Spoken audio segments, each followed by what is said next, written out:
el médico José Fernando Martínez, quien dirigiera en el pasado las gestiones de salud pública en la capital colombiana, pero que ahora trabaja en el laboratorio Sanofi Pasteur para la región andina.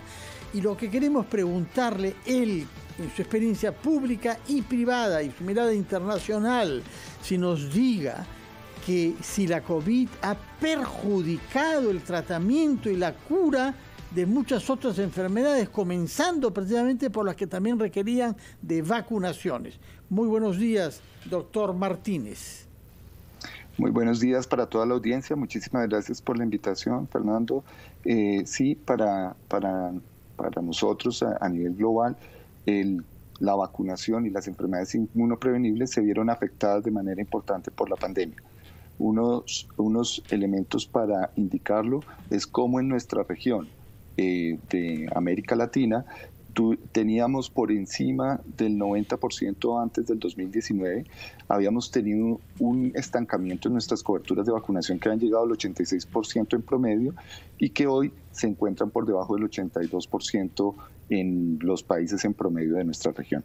Esto significa un alto riesgo de volver a tener enfermedades que teníamos eliminadas o controladas en nuestra región, como son el caso del sarampión, como es el caso de la difteria, de la tosferina, que tienen vacuna, que utilizan regularmente en nuestros países y para nuestro caso especial hoy en Perú, y que han disminuido de manera importante, encontrándose por debajo del 72% y que afectan de manera importante la seguridad sanitaria de nuestros países y la salud de nuestros niños.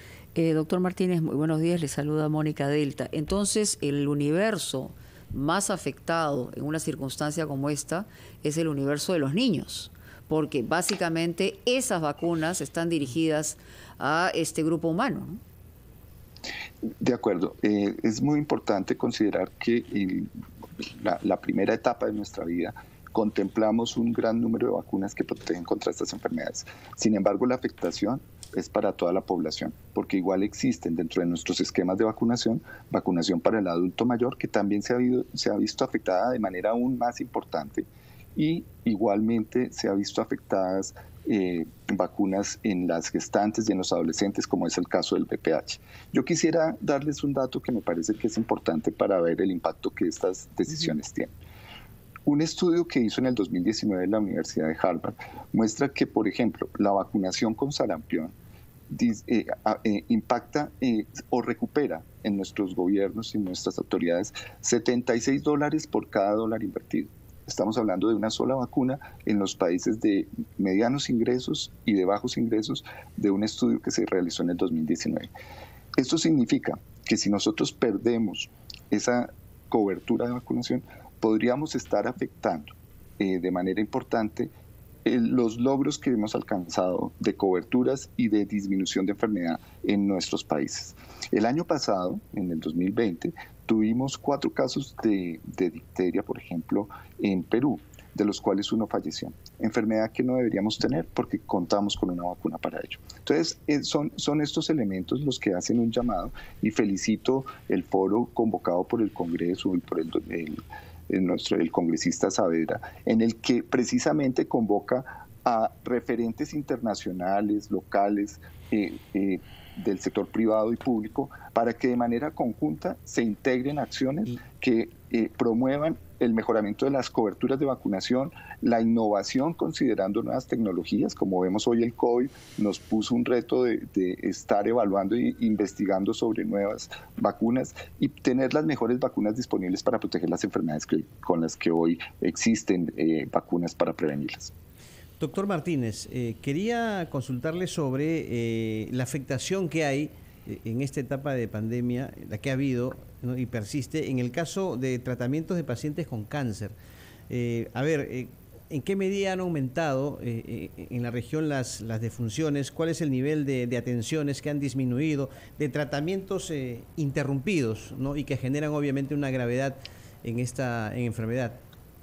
Sí, yo creo que es un elemento importante considerar que no solamente las enfermedades que son inmunoprevenibles se han visto afectadas, sino aquellas que son enfermedades también crónicas y que nos generan también impacto en la salud de manera importante para la población.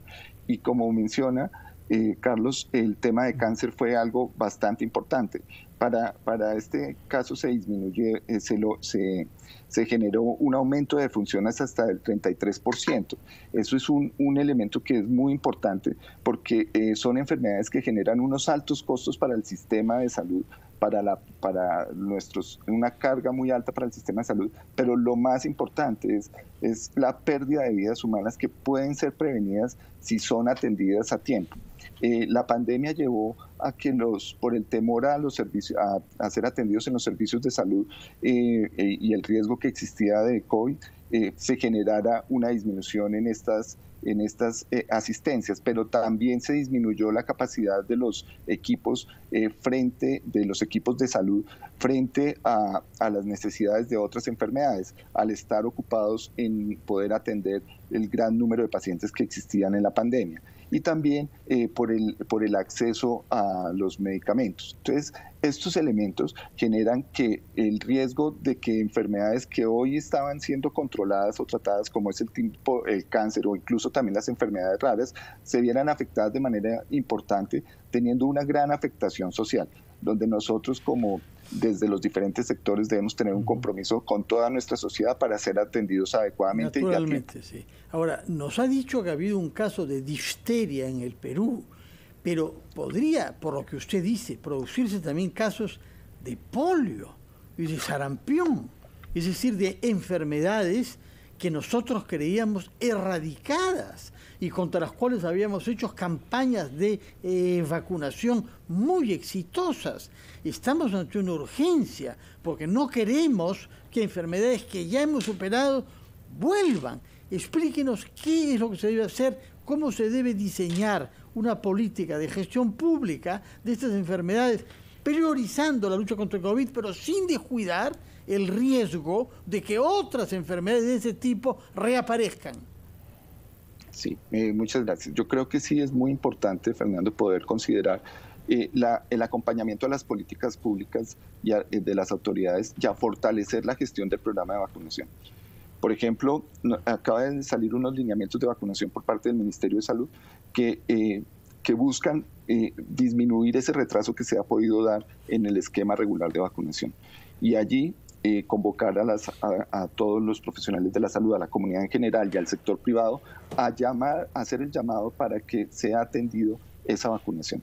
El Ministerio está programando que dentro de sus jornadas de vacunación esté disponible tanto la vacuna de COVID como las vacunas del esquema regular para atender a esa población que encuentren que no tiene el esquema completo y de esta manera buscar ponerse al día. Un primer elemento. Sí estamos en riesgo de enfermedades que son inmunoprevenibles como el sarampión. El año pasado tuvimos 8.000 casos en el 2020. ¿En el Perú? No, a nivel de toda nuestra región. Toda América Latina. 8.000 casos de sarampión.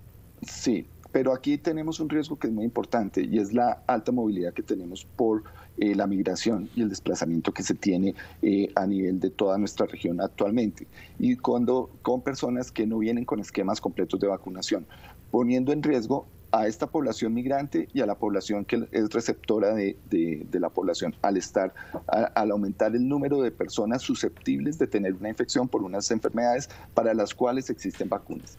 En el caso de polio, creo que es nuestra segunda enfermedad que podríamos erradicar, que tenemos, en el que está comprometido toda la Organización Mundial de la Salud y los países miembros en esa erradicación. El año pasado existieron solamente 140 casos de polio en el mundo y centrados en 2 países especialmente que son endémicos, que son Afganistán y Pakistán.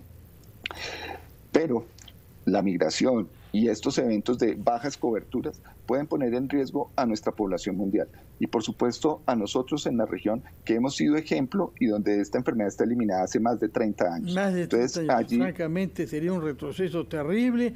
Le agradecemos por sus declaraciones desde Bogotá y cuando venga a Lima, venga a visitarnos por favor. Es necesario que usted hable con las autoridades acá y por si acaso no lo hayan comprendido ya, hacer lo necesario para evitar que enfermedades derrotadas puedan reaparecer a favor de la crisis generada por el COVID. Muchísimas gracias, doctor Martínez, del laboratorio Sanofi Pasteur, responsable de las gestiones de este laboratorio privado para la región latinoamericana y andina en particular.